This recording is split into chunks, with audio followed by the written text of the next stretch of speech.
it still is. Some of you I actually recognize, but many of you I don't. My name is Dovid Fink. I've been a Talmud of Breitowitz for many years. He was actually my professor in law school 36 years ago.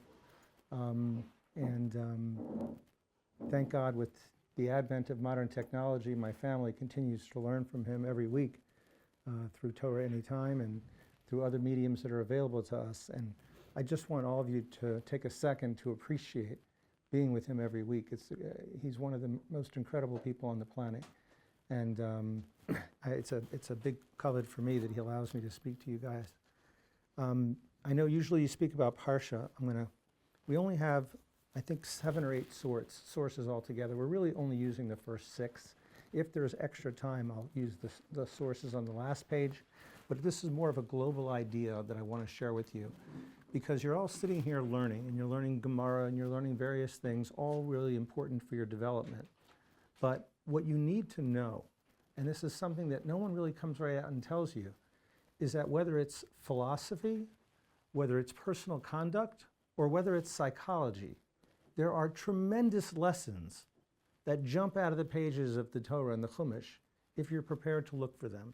If you're not just reading them as words, and you're actually looking at the context and the meaning of what's going on, it can sometimes be breathtaking. So the first source I have here is from Parshas Noach. Everybody's familiar with the story of the great flood, and the water was tossing and turning the ark for all those for all those months. And the Torah tells us in source number 1, if you look at line number 2, V'hamayim hayu halach v'chasar, the water finally started to recede ad chodesh ha'isiri, until the 10th month. Ba'asiri be'echad l'chodesh, on the 11th day of the 10th month, niru rashei ha'ar, the tops of the mountains became visible. Many of you are probably familiar with the greatest philosophical question of all time. The greatest philosophical of all time, you're going to all finish it when I start the sentence for you. If a tree falls in the forest and there's no one there to hear it, does it still make a sound? Philosophers have been debating this for 1,000 years or more, which first of all shows that philosophers have way too much time on their hands. And second of all, it's really a silly question, because the fact is it depends on how you define sound. If you define sound as something making sound waves, then obviously it made a sound. Can you give him the source sheet, please? Obviously, if you define sound as something that makes sound waves, then it makes a sound. If, however, you define sound as something hearing the sound waves and translating it into something audible, then there has to be someone there to hear it or some device there to pick it up. But in any event, look at what this pasuk says. On the 11th day of the 10th month, the tops of the mountains became visible. And the very next pasuk, the second to last line on source number 1, Vayhi meketz arboim yom, and 40 days later, after the ark came to rest on Mount Ararat, Vayiftach Noach zechalon hateva, he opened the window for the first time. Well, if Noach's opening the window for the first time 40 days later, who were the mountains visible to 40 days before? Must be that mountains are visible even if there's no one looking at them, which to me suggests that if a tree falls in the forest and there's no one there to hear it, it still makes a sound. It's a kind of shticky thing, but I want to give you an idea of some of the things you can learn from Sukkim if you're looking a little bit deeper. Go into source number 2. I don't know how familiar all of you are with this particular story in the Torah, but there's several lines underlined here. This is the story of the person who was born. The Mefarshim say this was the only child born in Mitzrayim, born in Egypt during servitude, who was born to an Egyptian father. That none of the Jewish women had illegitimate children when they were in Mitzrayim for 210 years. This was the only one. And they refer to him just by this title, the Ben Ish Mitzri, the son of an Egyptian man. He's the only one. So they were able to refer to him with this category, the son of an Egyptian man. His mother was from Yeshivat Dan.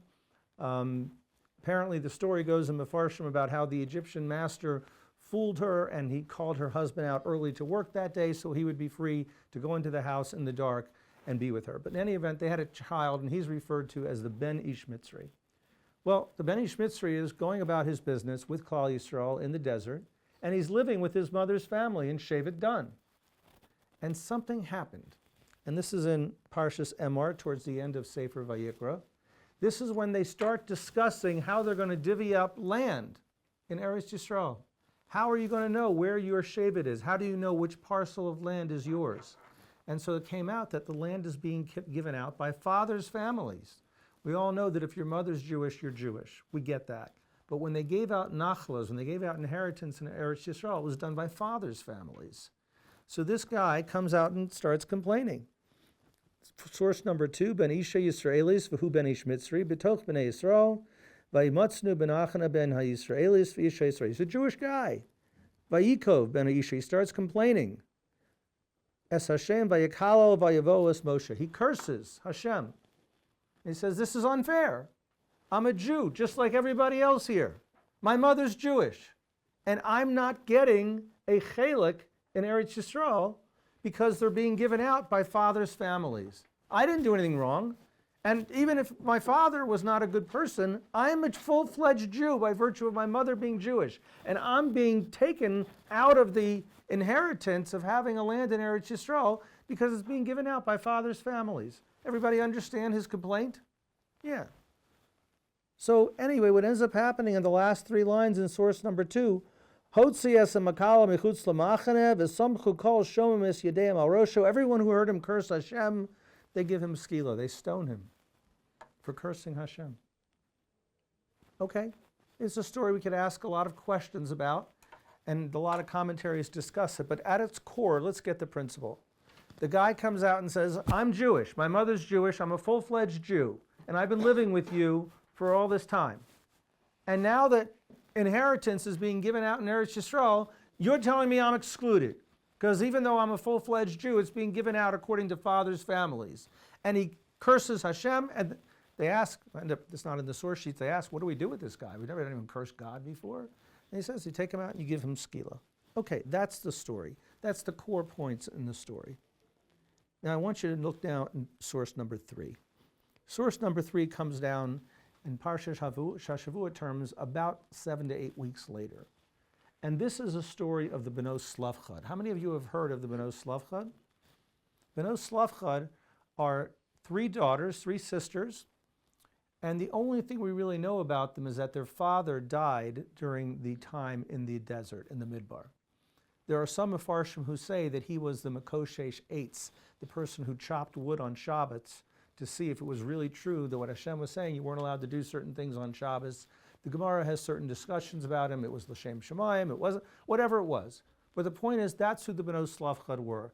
They were people who complained also that they were getting gypped. Because here we have no brothers. We're full-fledged Jews. Our father and mother were Jewish.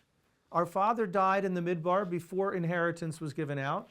And we're not going to have a chelik in Eretz Yisrael. Similar taina, right? Listen to this. Source number 3, halfway down the paragraph. Lo migro shom avinu. Why should our father's name be erased? Mitoch mishpachto, from our family's heritage. Ki ein lo bein, because he had no sons. Tana lono achuza betoch ach evenu. We should get the inheritance that our brothers would have had.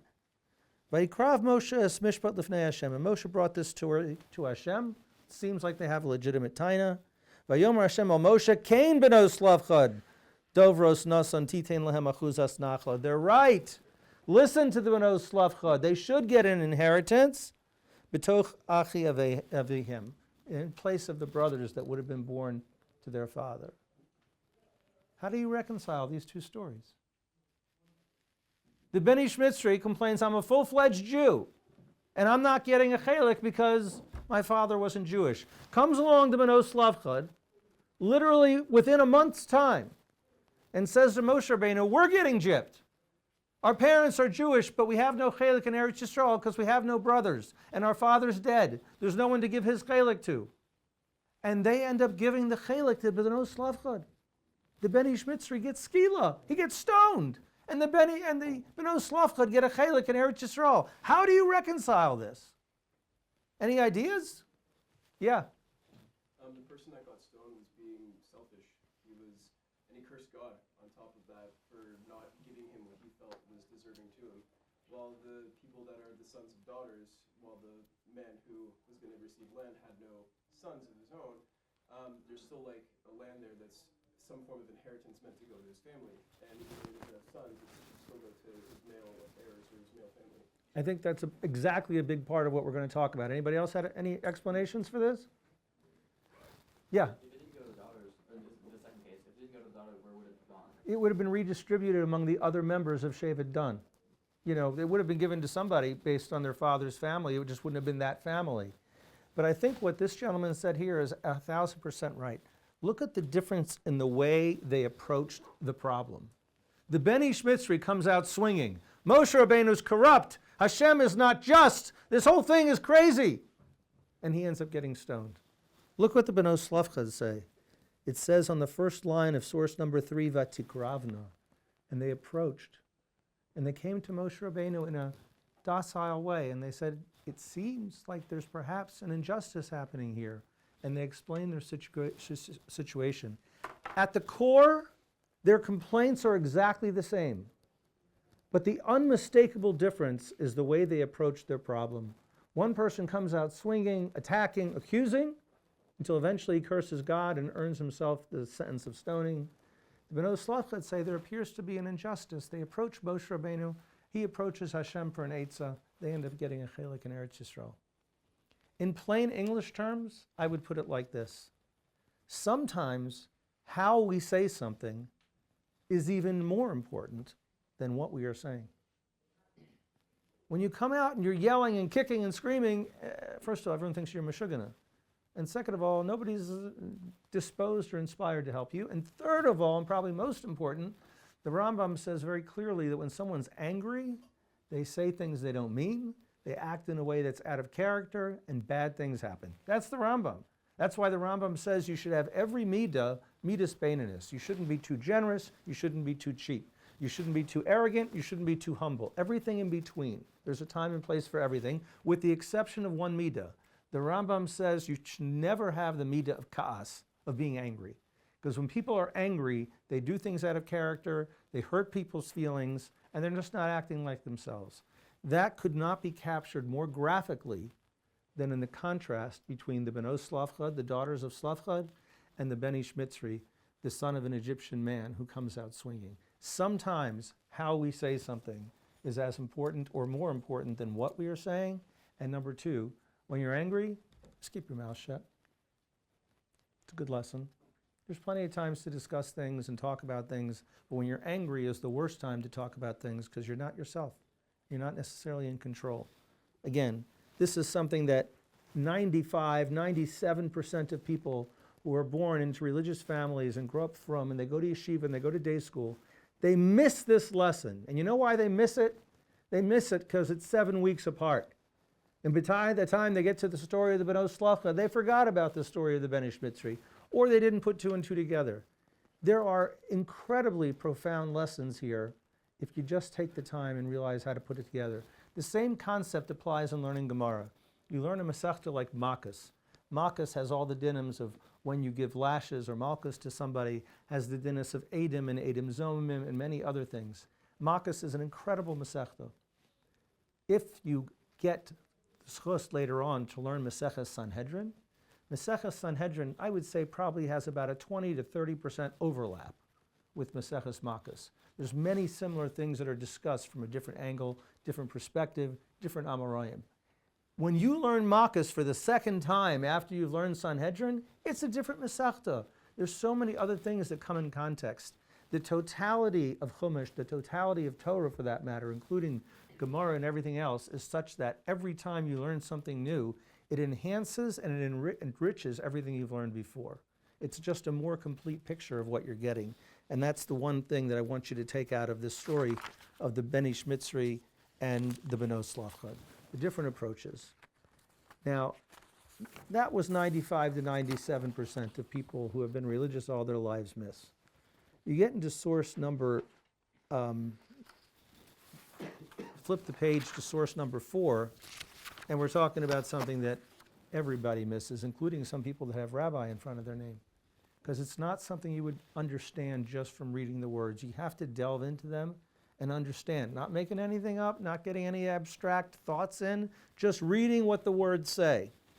So source number 4 talks about the story with Korah. Everybody knows the story with Korah. Korah was a member of Yeshivat Levi, the same tribe that Moshe and Aaron and Miriam were from. And he's complaining. He says, I don't understand.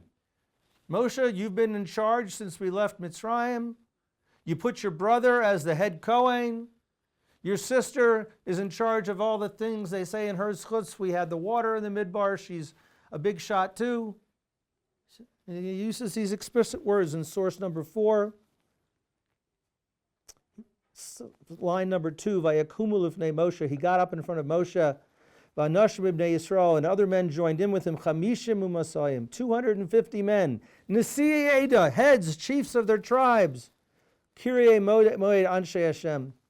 And what do they say? Vayikolo Moshe or Aaron. They come to Moshe and Aaron. Vayomer alehem. And what do they say to them? These 250 leaders of Bnei Yisrael. 2 words. Rav lochem. You took everything for yourself. You're the leader. Aaron's the chief priest. And Miriam is in charge of all these other things. You put yourself. And what do they say? Ki kol ha'eda kulam kadoshim. All of us are holy. We're all part of Hashem's nation. Why did you take everything for yourself? And look at the second to last line in source number 4. Imagine Moshe and Aaron standing there. They have basically put their entire lives on hold. They presided over the splitting of the sea. They brought the mun down from Shemayim through Hashem's blessing that they would have food to eat out of nothing. They had the cloud of glory that Hashem provided. They are escorting all these things as Hashem's messengers to protect and sustain Bnei Yisrael in a totally inhospitable environment. And here these people come to them less than a year or 2 into the midbar. And they say, you guys, you're just taking it all for yourself. I can think of 100 responses that they could have had of how the sacrifices they personally have made, the disregard for their personal safety in taking them out of Mitzrayim. There's 100 things they could have said. And what do they say in response in source number 4? Second line from the bottom, Vayishma Moshe. Moshe listened to them. Vayipol alpanav. And he fell on his face. He doesn't say a word. Passes over many easy responses that he could have had for them, and instead he falls on his face and he doesn't say a word. And in source number 5 and 6, it gets even crazier from there. This is a very, very difficult story to understand. In source number 5, Moshe says on the first line, Vayishlach Moshe likro l'dasav aviram b'nei Eliyav. Dasan and Aviram are doing nothing but making trouble since they entered Mitzrayim. They've been doing nothing but making trouble. They rebelled against Moshe Rabbeinu repeatedly prior to this. And Moshe says, for some reason, call to them, bring them here. Why on earth would he want them there? I have no idea. It seems like that's a counterintuitive thing to do. And what happens? Vayomru lo na'aleh. Dasan and Aviram, staying true to their character, they say, no, we're not coming. Moshe Rabbeinu wants to see us. We're not interested. And then it gets really, really crazy. Perhaps, Bnei Yisrael had their ups and downs in the midbar. We know about the Egel, the golden calf. We know about the Meraglim, the spies. There were ups and downs. This is perhaps the greatest verbal rebellion in the entire Torah. Listen to what Dasan and Aviram say. It's not enough that they say, we're not coming. Listen to what they say. Source number 5.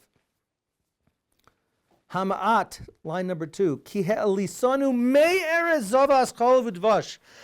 Remember, zavas, eretz zavas chalav udvash are the terms used by Hashem to describe Eretz Yisrael, a land that flows with milk and honey.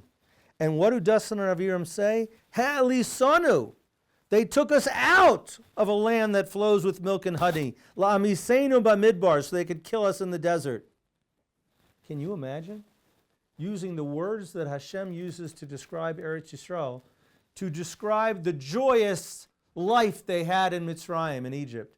Things were so great when we were beaten as slaves. Things were so great when they were throwing our children into the river. That's the land of milk and honey that this guy took us out of. Or Ki Helisanu could be referring to Hashem. This is the land that they took us out of. Hi Helisanu me eretz zavas chalav v'dvash. It's almost like they sat down and thought, Dustin and Aviram, how could we make this the most graphic insult to Moshe and Hashem possible? It's not enough to say, Moshe, you took everything for yourself. But Hashem, and through his Eved Moshe, they brought us out of a great place where we were slaves, and they took us out to die in the Midbar. Some crafting going on here about the language that they use. And then it gets even better on the last line of line 5. Look at this. It wasn't like they didn't know what they were saying. Af lo el eretz zavas chalav v'dvash hevisanu. And they haven't kept their word. They haven't brought us to this land that flows with milk and honey. They've got us in this decrepit wasteland called the Sinai Desert, where we can't even feed ourselves. We have no water to drink. We have to rely on miracles every day. They haven't kept their pledge. They took us out of this great land. Okay. So like I said, perhaps the greatest verbal rebellion in the entire time that they're in the desert. Well, we know Moshe's playbook already, right? Because Moshe's playbook at the beginning of this rebellion was, he didn't say anything. Vayipol upon him, he fell on his face. But not here. Look at source number 6. Second line. Vayichar LaMoshe ma'od. Moshe was very angry. Vayomer al Hashem al tefen al minchasam. Don't accept their carbon. We're going to have this little competition, a runoff that's in the psukim. Aaron's going to bring a carbon, and they're going to bring a carbon, and Hashem's going to show you which carbon he accepts and which one he doesn't. And Moshe turns to Hashem now. He says, don't take their mincha, their carbon. Why? Third line. Lo chamor echad mehem. I never took a single donkey from them. That's Moshe's complaint. That's Moshe's response, his retort to this complaint that they didn't take us to the land that flows with milk and honey. And Moshe responds, I didn't take a donkey from them. That doesn't go together. The response that I never even took a donkey from them would have been the appropriate response at the beginning when they said, you took everything from us. You're the head. Aaron's the second in command with being the Kohen Gadol. Your sister's in charge of everything else. You took everything. This would have been the perfect response. I haven't enriched myself at your cost. I haven't claimed any taxes. I've been leading you as God's messenger because God told me to. I didn't profit from this. I didn't want this. I didn't need this. That would have been the appropriate response to the accusation of Rav Lochem, you took too much. But remember, when Rav Lochem was the accusation, Moshe doesn't say anything. So we have two questions, really. Why, when they accused him of taking too much, didn't Moshe respond with this obvious response? I never took anything from you. Do you see me walking around with huge herds? Do you see me walking around with everything that you owned? I didn't take anything. So question number 1, why didn't he say that when he was accused of taking too much? And question number 2, here where they turn on Hashem and they say he broke his promise. He hasn't taken us to the promised land, and he took us out of this great land in Mitzrayim. All of a sudden, Moshe wakes up and he says, I never took anything from them. That has nothing to do with it. Why not put a response together? Hashem didn't take it out of the promised land. And Moshe says, wait a second. We were about to go into Eretz Yisrael just a few weeks ago, but you did the same thing. You rebelled with the Meraglim. And you called Eretz Yisrael a dangerous place that was too fortified, and our enemies wouldn't be able to consume us. There would have been obvious responses he could have said as to why they haven't reached the promised land yet. Or he could have said, things were so good in Mitzrayim, do you remember what it was like? Are you crazy? But no, he doesn't say any of that here when they complain about being taken out of a great land and Hashem not keeping their promise. Instead, he substitutes the answer that I never took anything from you, which would have been the appropriate response before. Is everyone processing this question? Any ideas? Because this is a head thumper. If 95% of the people didn't get the Ben Zelophehad and the Ben Ish Mitzri, 99% of the people do not notice this problem. It's a big problem. Any leader has to know how to address a challenge, has to know how to address a question that's being posed to him. And in this case, Moshe evades the first accusation, and then the second time he gives an answer, which is a non sequitur. He gives an answer to a different question. What is going on here? Any ideas? The real stumper, I guess. Yeah. One difference is that in the first case, he's only saying something bad about Moshe, but in the second case, he's saying something bad about God. So again, great point. Many of the Mefarshim talk about this. The idea that the first accusation was against Moshe alone, that Moshe took all the leadership positions for him and his family. And here, they're saying Hashem didn't keep his promise to us. This is an attack against God. I think that's exactly why it says words here that it didn't say before. Vayichar Moshe Mod. Moshe got very angry. He was willing to be mochel on his personal kavod. Moshe didn't feel a need to defend himself. It is what it is. When people are attacking Hashem, who's providing sustenance and life for them on a daily basis, that was something he had no patience for.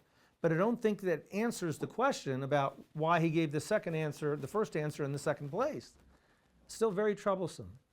So there's a tremendous message of psychology here. A tremendous message of psychology. Think for a second, what would have happened if Moshe used this answer of Achamar Echad Meham, I never took anything from you, to the first question. You took everything for yourself, all the leadership positions, everything is you, your brother, your sister. We're all holy. And Moshe would have said, what are you talking about? I never took anything of yours. If Moshe would have responded in such a way, I think, perhaps, the next pasuk would have been very different. I think the next pasuk would have had the people yelling, you never took anything from us? You took all of our gold and silver to build the Mishkan, to put your brother in charge. You took Masis HaShekel from us to help pay for the Mishkan. What do you mean you never took anything from us? You bankrupted us. You took our money, you took our gold and silver. And Moshe understood that even though those weren't personal gains for him, that sometimes when people are angry, sometimes they're just angry. They're not angry at you. They're not even angry about the particular situation that they're complaining about. Sometimes they're just angry about their general condition. And when you argue against somebody who's just angry about their general condition, what happens often is you just up the ante, and people start yelling back at each other, accusations back and forth, back and forth, back and forth, and things quickly get out of hand. I think that that's what could have happened if Moshe would have given that answer the first time around. You took everything from us? I didn't take anything. And they would have retorted and said, you took all the you took Masis HaShekel, you took all our gold and silver, all this to build your precious Mishkan and give your brother a job. Things could have gotten quickly, very ugly. And Moshe understood that sometimes the best way to respond to an angry person is not to say anything, especially if they're in the frame of mind where you're not going to win the argument. Okay, so that gives us a partial answer to question number one. Why does Moshe then break out this answer when they rebelled against Hashem and said they took us out of a land that flows with milk and honey? And again, careful reading here, careful reading. Look back at source number 6. Second line, Vayichar Moshe Mod. Moshe is very angry. And what does he do? Vayomer el Hashem. He says to Hashem, I never took anything from them. He doesn't respond to them with this answer. He's not yelling back at Bnei Yisrael and saying, I never took anything from you. It's not an non sequitur at all. Rather, what does Moshe Rabbeinu do almost every time Bnei Yisrael rebels in the desert? What does he do? What does Moshe typically do when Bnei Yisrael makes a mistake in the Midbar? Talks to Hashem. He talks to Hashem, and what does he do? Pleads for them. Yes! He davens for them. He says, forgive them. Understand they're not in the right. That's what Moshe does. He's our emissary. And he pleads with Hashem to forgive us. I think that's exactly what's happening here. But you don't read it in the words, because the words don't have tone. What happens? Moshe turns to Hashem, and he doesn't say, how could they accuse me of this? I never took anything from them. No. He's doing the same thing he always does. He turns to Hashem. He doesn't yell this to Bnei Yisrael. Al teifanam min chatzim. Show them the mistakes in their ways. Don't accept their carbon. Lo chamar achad mehem. Remember, I never took anything from them, and they're accusing me of taking everything for myself. They're not rebelling against you, God. It's not personal. They're not rebelling against you. They're just rebelling against me, against you. If there was Santa Claus here, they'd be rebelling against him. This is the frame of mind that they're in. They're in a frame of mind where they want to rebel, they want to strike out. And Moshe turns to Hashem and says, don't be angry with them. It's not personal. They don't really mean that they have tainas on you. They don't have complaints to God. Look at me. They're accusing me of taking everything from them. You know I never took anything from them. Tone matters. How you say something, the same lesson as Zelophehad, except here it's doubled down on lessons of psychology. Understand the mindset of someone who's angry. Sometimes when someone's angry, the best response is nothing, and not to escalate things and let things get out of control. It's a nice talk right now. When you get married, this will be gold, okay? There's nothing more powerful than how to deal with a woman when she's angry. There's another thing about women being angry, and as long as you're here, you might as well know it. Thank God my wife doesn't get angry very often. But women, when they do get angry, there's something called the doctrine of transference. Any of you familiar with this? Probably not, because I made up the doctrine. The doctrine of transference is that when a woman is angry about anything, she can display this anger to any closest male figure. Brother, father, husband, son. When a woman's angry about something and she feels the need to express her anger, she will turn to her husband, her father, whoever it is, and start complaining about the situation bitterly. Like, hey, I didn't do anything. I'm just here. I tell this funny story once. It's now 34 years in the rearview mirror, so I think my wife will let me tell it publicly. My wife was upset about something. She was working as a school teacher at the time, the first year we were married, and something was going on at school that she was not happy about, and she's really, really upset. And I understood why she was upset, but by the same token, I thought there was a simple solution to the problem. So I told her, honey, why don't we just do X, Y, and Z and address the problem? And my wife, who's a very pleasant person, very mild-mannered, could never imagine this happening. She turns to me with smoke coming out of her eyes and fire coming out of her ears. And she says to me, sometimes when I'm upset, I don't want one of your brilliant solutions. I just want a little sympathy. And I thought, I've married the most irrational person on planet Earth. And I learned over the years that I did not marry an irrational person. I married a woman. They're all like this. Women, when they get angry, will take it out on the closest male figure. They don't understand that we take it personally, we get insulted. Again, lessons in psychology. You have to understand the mindset of the person you're talking to. It's just one funny example, but there are many of these differences. Men and women are fundamentally different. And I appreciate being able to share ideas of Chumash and Parsha with you and lessons from the Chumash, but I want to make sure you got the price of admission. So I'm going to share with you the greatest insight you will ever hear in your entire life on the topic of men and women and husbands and wives. Books have been written where they'll steal my ideas. They've been doing this for years. But men are from Mars, women are from Venus, all these books that are written. I'm going to tell you something that is worth the price of admission. And when this happens in your life, because it will happen, you will understand that you're not married to a barbarian. But rather, there are simple differences in the genders and the way men and women react to different things.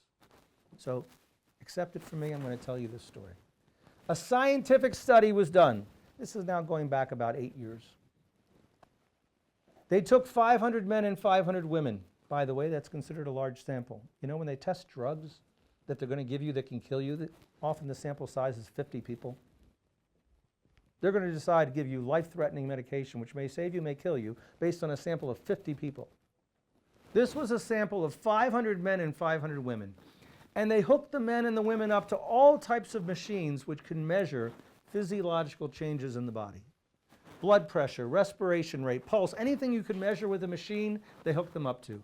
And they put the 500 men over there, and they put the 500 women over there. And they ask them all the same question. First, the men. Name the 3 biggest stresses in your life. And the men are talking about their parnasa and all types of money issues and family and friends, all things that stress men. And guess what happened as the men talked about what stressed them? All the machines showed their blood pressures going up, their heart rates go, everything shows that the body's under stress. The more they talked about it, the more stressed they were. Then they asked the women the same question. What are the 3 biggest stresses in your life? And the women, much more uniformity. It's about my relationships and my children, all the thing that women stress about all the time. And as the women talked about the great stressors in their life, the machines all showed that their respiration was going down and their blood pressure was going down. The more they talked about what was bothering them, the better they felt. Now, to the average man, this is a psychosis. I mean, whether you're a ball player, a video game player, a Talmid Chacham, every man has escapes. And we use these escapes so that we don't think about the things that stress us. Because we only have two ways of going about things when we have a problem. We fix it, or we ignore it and get away from it as far as we can. Because if we're focusing on a problem that we can't do anything about, it stresses us. And we feel it internally, that our bodies are under stress. Our heart rate's going up, our respiration's going up, everything's going up and showing that we're under stress. So we have man caves, we play video games, we play sports, we read a book, we learn Torah. Whatever your thing is, every man has something to escape stress that he can't solve. Women have no such thing. They want no such thing. It's the easiest solution in the world. If something is stressing me, let's talk about it. You've got to be out of your freaking mind. And this comes up in every marriage relationship. Because whenever there's a problem, a challenge, a strife, the man says, I'm going to go read a book. I'm going to go watch a baseball game. And the woman says, honey, we need to talk about this. And the man's like, no, we don't have to talk about it. Worse than that, not only is she suggesting a course, which is 180 degrees from the way his mind works, he then blames her. This unsensitive person is trying to kill me. She's trying to stress me out. This is not something we can do anything about. The best thing to do is to put it on the shelf and let time see what happens. But focusing on it is not going to help me. Why does she want to torture me like this? And the answer is she doesn't want to torture you. This is what makes her feel better. And the craziest thing of all is they don't understand us.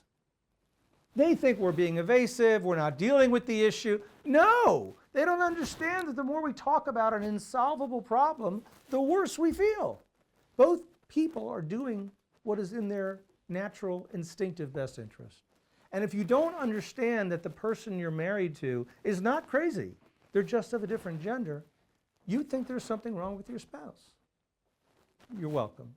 It'll be 4, 5, 8, 2 years, and you'll be having this go on in your own home, and you're going to think, that Fink guy was onto something. You're welcome. But in any event, the craziest thing about all this, at our house on Friday night, we sometimes have very interesting discussions. We spend time debating such issues as, does God have a sense of humor? And we go around the table and different kids have different perspective on whether God has a sense of humor. And I think my daughter had one of the best responses to this. She said, of course God has a sense of humor because we have senses of humor. We can't have an ability that God doesn't have. Good answer. Sometimes we explore things less spiritual, like do you get wetter when you run in the rain or when you walk in the rain? Because obviously if you walk in the rain, you're out for a longer time, but maybe when you're running in the rain, you're hitting more drops as you run. And after much lively discussion, we came to the conclusion that 1,000 Frenchmen can't be wrong, and everybody tends to walk faster or run in the rain. There's probably a reason for it. So we said you probably stay drier if you run in the rain, unless if there's puddles. Because if there's puddles and you start running, you start kicking it all up on you, and that's a game loser. But in light of that, think about this. These fundamental differences in the way men and women deal with stress. And in these psukim, we see the differences between the way men deal with stress. But then Hashem says, let's make these people live together. This is a great idea. Can you imagine how much entertainment there'll be here? Make the man and woman live together in the same house, where their very biology and chemistry makes them respond to stressful situations in diametrically different ways. This is a page turner. They might make a feature film out of it. And yet, that's what all of us aspire to have a healthy relationship with a wonderful woman. And these things stand in their way simply because we don't understand these fundamental truths that are right here in the pages of the Chumash. First of all, people say things they don't mean when they're angry. It never does you any good to be angry. The one midah, the Rambam says never. Just put it in a box. I'm going to share with you a very personal story to drive this home. So it may be hard for you to believe, but when I was 17 years old, I was a bit of a hothead. And I would argue with teachers, I would argue with my parents, I would argue with friends, because there's a right and there's a wrong. And if somebody's wrong, it's necessary to point it out to them, simply because you're right. And I was learning this Rambam with one of my Rebbeim in Eretz Yisrael, Rav Asher Rubenstein, probably about a mile from here in Mattisdorf. And we're learning this Rambam, and the Rambam says, you should have every midah in between, like we talked about before. But anger, put it in a drawer. It never serves any purpose. And I saw myself in the pages of this Rambam. I remember saying things, doing things when I was angry that I regretted later. And I decided on that day that I was never going to get angry again. Now, there've probably been 2-3 times since then. One of them was just about a month ago. 2-3 times that I've really been angry. No, actually, I've been angry more than that, but I never displayed it. I'm not a magician. I can't change the fact that I feel angry sometimes about saying something. But I wouldn't yell, and I'd be very careful, like Moshe Rabbeinu, Vayipal Apanav, about saying things when I'm angry. I said I blew it 2 or 3 times, but it's a pretty good track record. And it's a very fundamental lesson that we'll learn from another source that's not here. Every person sitting here has the ability to change themselves fundamentally on a personal midah, something intrinsic to who you are. You can say, I don't like that about myself, and starting today I'm going to be different. I know it sounds hard. You can do it. You can. Whether your challenge is being angered, being cheap, whatever your challenge is, you can change it in a moment. So we learned that from a parsha we're going to learn in a couple weeks from now. This last week, we learned about Shimon and Levi, 2 of the brothers. And what do we know about Shimon and Levi? They massacred the entire nation of Shechem because they abused their sister. And at the end of Parshas Vayechi, which we're going to read in a couple weeks, they tell Yaakov gives them a bracha. They're the only brothers who don't give a bracha. Rather, they get criticism. You guys feed upon each other. You egg each other on. You're kanayim. You're extremists. And look at what happens after that. Shevet Levi spawns Moshe Rabbeinu, Aaron, Miriam, these same people who are the leaders of Klal Yisrael. They become the standard bearers of the Kahuna and of Torah for Klal Yisrael. They're exempt from Shibud Mitzrayim. They don't work in Egypt. They learn Torah. What happens to Shevet Shimon? You don't hear about Shevet Shimon again until Sefer Bamidbar, when they are the ones who are consorting with the Midian women, and Cosby and Zimri have an affair immediately in front of everybody in public. That's the next time you hear from Shevet Shimon. And what happens? Pinchas comes along and stabs the 2 of them with a spear right through both of them at the same time. The Yalkut Shimoni says at the end of Sefer Devarim, that midah of Shevet Shimon is why they're the only Shevet that didn't get any bracha or any mention at the end of Zosa Bracha, at the end of Sefer Devarim. Because they had this midah that Shimon said, I am what I am. I can't change the fact God made me this way. And Levi said what we said a moment ago. I don't like that part of myself. And from today on, I'm going to be a different person. That doesn't mean there's never a place to get intense or passionate about something. In fact, who was it that killed Cosby and Zimri from Shevet Shimon? Who was it? It was Pinchas from Shevet Levi. He's the one who stood up and drove the spear between the 2 of them. Yes, there is a place still for my passion. There is a place for me to get upset, but the appropriate time and the appropriate place. I'm not going to let it dictate who I am on a daily basis. Yeah, we're almost time to stop your question quickly.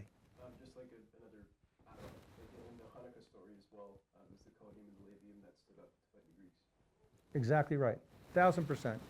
And you see it all through Jewish history, that same example of there's people that have this midah within them. We're not all the same. And there's a place to use the midah of, listen, the Rambam even says you can't be too generous either. If you give away all your money, you're not going to have food to eat. You have to have a balance.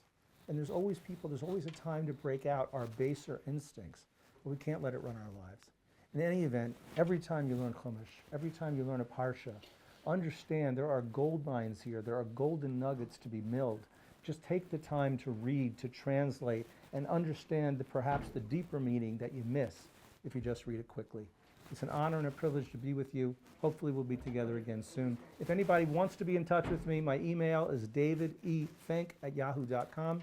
I've had some lifelong relationships built with the people that I've met at this year, and I encourage you to contact me by email. And if you do, I'll be happy to give you my phone number as well. Thank you again to everybody. Thank you. Special thank you to Rabbi Breitowitz.